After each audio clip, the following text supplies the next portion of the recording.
उसी समय में जो पहले सरकारें रही हैं तो उसमें जो फिगर्स हैं कि हमारे समय में बीएसपी की सरकार के समय में 1611 केसेस इस एक्ट के तहत दर्ज हुए हैं, 1611।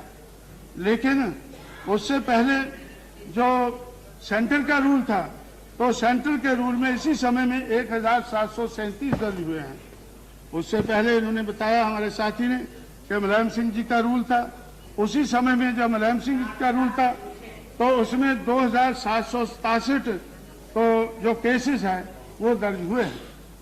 अगर इस किस्म के केसेस दर्ज हुए, इसी तरह से हमारे इधर साथी इधर एक नहीं है, उन्होंने मुझसे कहा कि भाई हमारे खिलाफ ये एक्ट लगा हुआ है तो मायावती को कहकर इसको रफा दफा कराएं। अटल जी को भी उन्होंने बोला, कनौजिया जी हैं मेंबर पार्लियामेंट, मैंने उनसे कहा कि भाई मायावती ने ये एक्ट लगा दिया है, किसने लगाया है? वो कहने लगे कि वो तो मुलायम सिंह जी के जमाने में लगा था, लेकिन आपको चाहिए कि उसको रफा दफा कर दे। इसलिए मैं समझता हूं कि जो ये एक्ट का मिसयूज होता है तो मिसयूज रोकना तो ठीक बात हो सकती है, लेकिन एक्ट को खत्म करना अगर ठीक बात है तो इस सदन में ये बात उठनी चाहिए और इस सदन में ये एक्ट को रद्द करना चाहिए। लेकिन ये एक्ट सिर्फ उत्तर प्रदेश के लिए नहीं है, ये तो देश भर में जो एट्रोसिटीज होती हैं, शेड्यूल कास्ट शेड्यूल ट्राइब के ऊपर एट्रोसिटीज होती हैं, क्या उनको रोकना चाहिए या नहीं रोकना चाहिए? हर कोई कहता है रोकना चाहिए, लेकिन जब रोकने की बात आती है, रोकने की कोशिश होती है तो लोग विरोध करते हैं, तो उसका विरोध होता है। तो इसलिए मैं समझता हूं कि इस सदन में ऐसी ही बातें, ऐसा ही हमें एक्ट बनाने चाहिए, ऐसे ही कानून पास करने चाहिए जिनको हम लागू कर सकें। जिन कानूनों को हम लागू नहीं कर सकते तो ऐसे कानून हमें पास नहीं करने चाहिए। इसीलिए मैं समझता हूं कि डेमोक्रेसी के बारे में बहुत कुछ कहा जाता है कि इस देश में डेमोक्रेसी बहुत बड़ी है, बहुत बड़े अरसे से चल रही है, लेकिन मैं समझता हूं कि इस देश में कोई डेमोक्रेसी नहीं है। इस खेल चल रहा है इस देश में जिसमें अमीरों के नोटों से गरीबों के वोटों के साथ खिलवाड़ होता है। अमीरों के नोटों से गरीबों के नोटों के साथ खिलवाड़ होता है और मैं समझता हूं कि इसको अमीरों के नोटों से गरीबों के वोटों के साथ खिलवाड़ होता है, जिसको डेमोक्रेसी कहते हैं। इसी तरह से हमारे जो चीफ इलेक्शन कमिश्नर हैं तो मिस्टर सेशन, तो उन्होंने एक किताब लिखी है, उसमें उन्होंने खुद कहा है कि इस देश में डेमोक्रेसी नहीं है। उन्होंने एक मिस्टर सेशन ने तो उस किताब में ये लिखा है, ए heart full of burden, heart full of burden किताब लिखी है और उन्होंने इस किताब में लिखा है कि इट इज जो डेमोक्रेटिक कल्चर है इंडिया में, it is in an advanced stage of decay. ये डेमोक्रेसी जो है it is an advance stage of decay, ऐसा चीफ इलेक्शन कमिश्नर को कहना पड़ा है। और इसी तरह से तो उन्होंने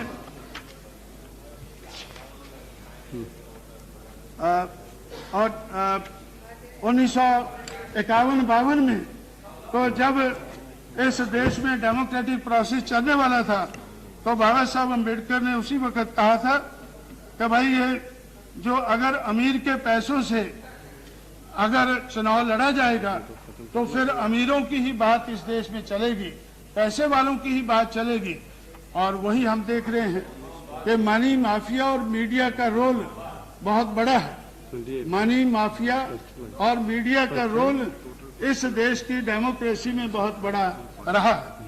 तो बाबा साहब ने उस वक्त, क्योंकि लोग महाभारत और रामायण के बारे में ज्यादा जानते हैं, इसलिए उन्होंने कहा था कि I would like to refer to the Mahabharata during the battle between the Pandavas and the Kauravas, Bhishma and Drona, were on the side of Kauravas. Pandavas were in the right and the Kauravas was in the wrong. Bhishma admitted this. When someone asked Bhishma as to why he was supporting the Kauravas if he found the Pandavas to be in the wrong and the right, Bhishma replied in that memorable sentence, I must be loyal to the salt.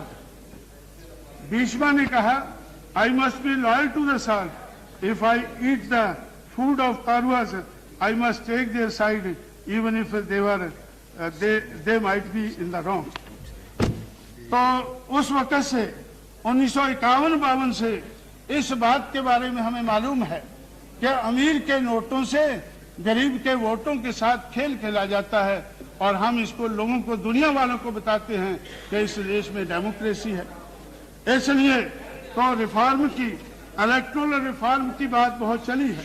मैंने note किया है कि electoral reform के बारे में अब तो एक मिनट खत्म कर दें, अभी तो आखिरी में बात कह के बैठ जाऊंगा। तो ये भी इस बात का एहसास है। हाँ। तो इलेक्टोरल रिफॉर्म के बारे में 36 मिनट तो आपने लिया। हम लोगों ने 1972 से ये काम शुरू किया है। 1990 तक तो बहुत कमेटियां उठाई गई हैं। 1972 में रॉ कमेटी बिठाई गई, उसके बाद 1974 में तारकुंडे कमेटी बिठाई गई, उसके बाद में कैबिनेट कमेटियां बहुत सी बैठी 1982 में, और उसके बाद आज तक 14 चीफ इलेक्शन कमिश्नर हमारे देश में हुए हैं। हर इलेक्शन कमिश्नर ने इलेक्टोरल रिफॉर्म के बारे में अपनी रिपोर्ट दी है कि ये होना चाहिए, लेकिन आज तक जो रिफॉर्म की बात हमने कही है वो आज तक हम कर नहीं पाए हैं, क्योंकि हम करना नहीं चाहते हैं। हम ये करना नहीं चाहते हैं। पिछले 50 साल में इलेक्टोरल रिफॉर्म की बात तो बहुत कही गई है, लेकिन हम करना नहीं चाहते हैं, इसलिए हम कर नहीं पाए हैं। तो इसलिए मैं समझता हूं कि अगर सही मायने में पॉलिटिकल डेमोक्रेसी को रिस्टोर करना है तो हमें ये रिफॉर्म करने होंगे, और political democracy without social and economic democracy ये भी इस देश में आज तक कामयाब नहीं हुई है, आने वाले समय में कामयाब नहीं होगी। इसलिए अगर हम पॉलिटिकल डेमोक्रेसी को कामयाब बनाना चाहते हैं तो हमें सामाजिक और आर्थिक दिशा में जो परिवर्तन चाहिए वो परिवर्तन करने चाहिए। और मैं समझता हूं अगर 50 साल हमने ये नहीं सोचा है तो 50 साल के बाद ये पूरा साल